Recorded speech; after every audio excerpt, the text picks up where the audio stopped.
स्वागत है आपका current affair channel Chhattisgarh today में। आज हम 1 से 3 जनवरी 2023 के महत्वपूर्ण छत्तीसगढ़ करंट अफेयर प्रश्नों को हल करेंगे। तो चलिए शुरू करते हैं। हमारा पहला प्रश्न है, हाल ही में किस राज्य सरकार ने मुख्यमंत्री आधारभूत शिक्षा प्रशिक्षण सहायता योजना शुरू करने की घोषणा की है? इसका राइट आंसर है ऑप्शन डी, छत्तीसगढ़ सरकार ने। हाल ही में छत्तीसगढ़ के मुख्यमंत्री भूपेश बघेल ने मुख्यमंत्री आधारभूत शिक्षा प्रशिक्षण सहायता योजना शुरू करने की घोषणा की है। इस योजना के तहत छत्तीसगढ़ भवन एवं अन्य सन्निर्माण कर्मकार कल्याण मंडल के पंजीकृत निर्माण श्रमिकों के नैनीहाल छात्र छात्राओं के आधारभूत शिक्षा को मजबूत बनाने के उद्देश्य से कक्षा 4 एवं 5वीं के बच्चों को नवोदय, सैनिक स्कूल, आरटीआई के तहत निजी स्कूलों से आरक्षित सीटों इत्यादि में प्रवेश प्राप्त करने हेतु निःशुल्क कोचिंग सहायता प्रदान किया जाएगा। अगला प्रश्न है, हाल ही में राज्य सरकार ने कर्मकार कल्याण मंडल के पंजीकृत श्रमिकों हेतु संचालित मुख्यमंत्री श्रमिक सहायता योजना की राशि को 10,000 से बढ़ाकर कितना रुपए एकमुश्त देने की घोषणा की है? इसका राइट आंसर है ऑप्शन सी, 20,000 रुपये। हाल ही में मुख्यमंत्री भूपेश बघेल ने कर्मकार कल्याण मंडल के पंजीकृत श्रमिकों हेतु संचालित मुख्यमंत्री श्रमिक सहायता योजना की राशि को 10,000 रुपये से बढ़ाकर 20,000 रुपये एकमुश्त देने की घोषणा की है। अगला प्रश्न है, हाल ही में राज्य सरकार ने मुख्यमंत्री निर्माण श्रमिकों के बच्चों के लिए लोक सेवा आयोग, व्यापम, पीएससी, एसएससी जैसे बड़े परीक्षाओं के निःशुल्क कोचिंग के लिए कौन सी योजना प्रारंभ करने की घोषणा की है? इसका राइट आंसर है ऑप्शन डी, निःशुल्क कोचिंग सहायता योजना। हाल ही में मुख्यमंत्री भूपेश बघेल ने मुख्यमंत्री निर्माण श्रमिकों के बच्चों के लिए निःशुल्क कोचिंग सहायता योजना शुरू करने की घोषणा की है। इस योजना के तहत छत्तीसगढ़ भवन एवं अन्य सन्निर्माण कर्मकार कल्याण मंडल के पंजीकृत निर्माण श्रमिकों के शिक्षित बच्चों को बेहतर रोजगार के अवसर दिए जाने के उद्देश्य से श्रमिकों के बच्चों को आवश्यक प्रतियोगी परीक्षाएं जैसे लोक सेवा आयोग, छत्तीसगढ़ व्यापम, कर्मचारी चयन आयोग, बैंकिंग सेवाएं, पुलिस चयन परीक्षा के लिए निःशुल्क कोचिंग दिया जाएगा। अगला प्रश्न है, छत्तीसगढ़ सरकार ने किस योजना का नाम परिवर्तित कर मुख्यमंत्री नोनी बाबू मेधावी शिक्षा योजना करने की घोषणा की है? इसका राइट आंसर है ऑप्शन बी, मेधावी छात्र छात्रा शिक्षा प्रोत्साहन योजना।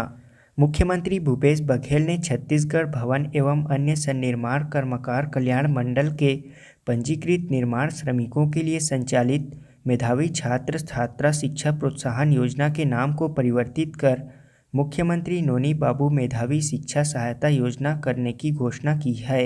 मुख्यमंत्री नोनी बाबू मेधावी शिक्षा योजना के तहत मुख्यमंत्री ने नवीन कोर्स जैसे engineering, IIT, BTech, triple IT, MTech, MBBS इत्यादि की पढ़ाई सहित विदेशों में अध्ययन करने के लिए भी श्रमिकों के बच्चों को सहायता देने की घोषणा की है।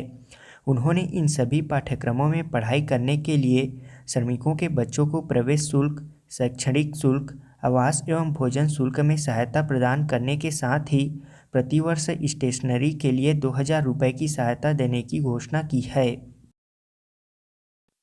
अगला प्रश्न है, छत्तीसगढ़ के किस जिले में मिलेट का देश में सबसे बड़ा प्लांट लगाया गया है? इसका राइट आंसर है ऑप्शन सी, कांकेर जिले में। प्रदेश के कांकेर जिले में मिलेट का देश में सबसे बड़ा प्लांट लगाया गया है, जहां 22 प्रकार के उत्पाद का निर्माण किया जा रहा है। यहाँ लघु वनोपज की खरीदी कर उनका वैल्यू एडिशन भी किया जा रहा है। अगला प्रश्न है, छत्तीसगढ़ में शुरू किए गए हेल्पलाइन नंबर 1930 किस हेल्पलाइन से संबंधित है? इसका राइट आंसर है ऑप्शन बी, साइबर क्राइम। प्रदेश में प्रारंभ किए गए हेल्पलाइन नंबर 1930 साइबर क्राइम की शिकायत के लिए है। बता दें कि साइबर फाइनेंशियल फ्रॉड का शिकार व्यक्ति स्वयं साइबर क्राइम हेल्पलाइन नंबर 1930 या अपने नज़दीकी थाना के माध्यम से साइबर क्राइम पोर्टल में citizen financial fraud reporting system के तहत शिकायत दर्ज कर सकता है। प्रदेश में बढ़ते हुए साइबर अपराध संबंधित शिकायतों को देखते हुए साइबर क्राइम हेल्पलाइन नंबर की सेवा 24/7 प्रदान की जा रही है। हाल ही में साइबर क्राइम हेल्पलाइन नंबर 1930 के माध्यम से पीड़ितों को दी जाने वाली सहायता को और बेहतर बनाने की दृष्टि से पुलिस महानिदेशक अशोक जुनेजा के मार्गदर्शन पर इस व्यवस्था को डायल 112 कंट्रोल रूम में शिफ्ट किया गया है। हाल ही में छत्तीसगढ़ के किस संगठन अथवा संस्था को अमेरिका के शिकागो शहर में आयोजित इंडिया 75 एक्सपो में गोल्डन पीकॉक अवार्ड से सम्मानित किया गया है? इसका राइट आंसर है ऑप्शन बी, नाचा को। अगला प्रश्न है, राज्य का कौन सा जिला गोमूत्र खरीदी में प्रथम स्थान पर है? इसका राइट आंसर है ऑप्शन सी, जांजगीर चांपा जिला। अगला प्रश्न है, छत्तीसगढ़ के किन दो रेलवे स्टेशन को अमृत भारत स्टेशन योजना में शामिल किया जाएगा? इसका राइट आंसर है ऑप्शन सी, बिलासपुर व रायपुर स्टेशन को। अगला प्रश्न है, हाल ही में किन्हें अंतरिम केंद्रीय सतर्कता आयुक्त नियुक्त किया गया है? इसका राइट आंसर है ऑप्शन ए, प्रवीण कुमार श्रीवास्तव। अगला प्रश्न है, छत्तीसगढ़ सरकार ने पोषण सुरक्षा को बढ़ावा देने के लिए प्रदेश के कितने जिले में फोर्टिफाइड चावल वितरण करने का निर्णय लिया है? इसका राइट आंसर है ऑप्शन डी, सभी जिलों में।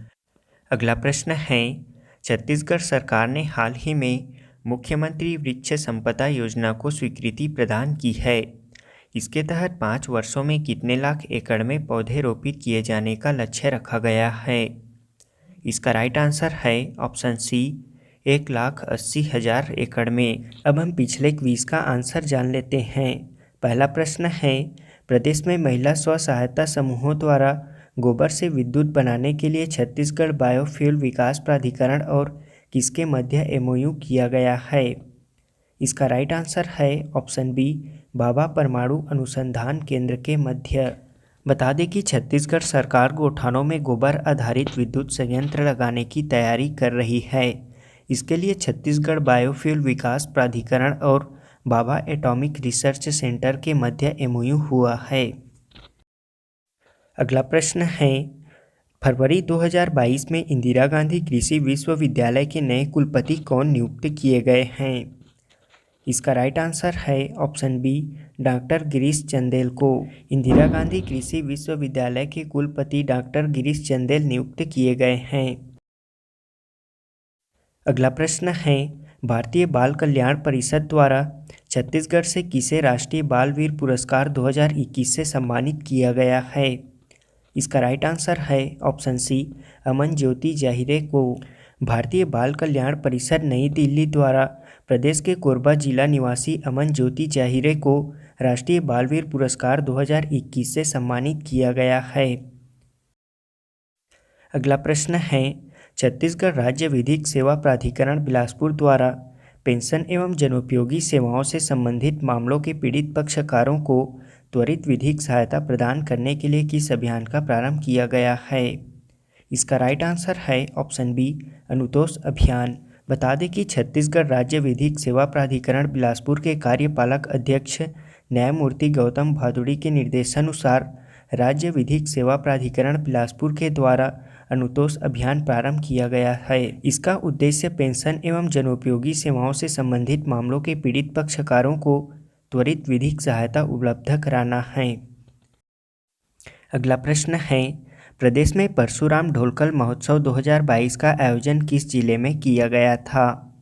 इसका राइट आंसर है ऑप्शन सी, दंतेवाड़ा जिले में। प्रदेश के दंतेवाड़ा जिले के विकासखंड गीदम के ग्राम पंचायत फरसपाल में ढोलकल पर्वत के निकट आयोजित परशुम कक्षाड़ मेला सह परशुराम ढोलकल महोत्सव का आयोजन किया गया था। हमारा आज के क्विज का पहला प्रश्न है, मध्य भारत का प्रतिष्ठित Gondwana cup 2022 all India tennis tournament का आयोजन कहाँ किया गया था? दूसरा प्रश्न है, मुख्यमंत्री भूपेश बघेल द्वारा मुख्यमंत्री नौनी सशक्तिकरण योजना का शुभारंभ कब किया गया था? तीसरा प्रश्न है, छत्तीसगढ़ में MRF national supercross bike racing championship 2022 का आयोजन कहाँ किया गया था? चौथा प्रश्न है, छत्तीसगढ़ में ऑल इंडिया हॉकी प्रतियोगिता का आयोजन कहाँ किया गया था? पांचवा प्रश्न है, प्रदेश में शिशु संरक्षण माह 2022 का आयोजन कब से कब तक किया गया था?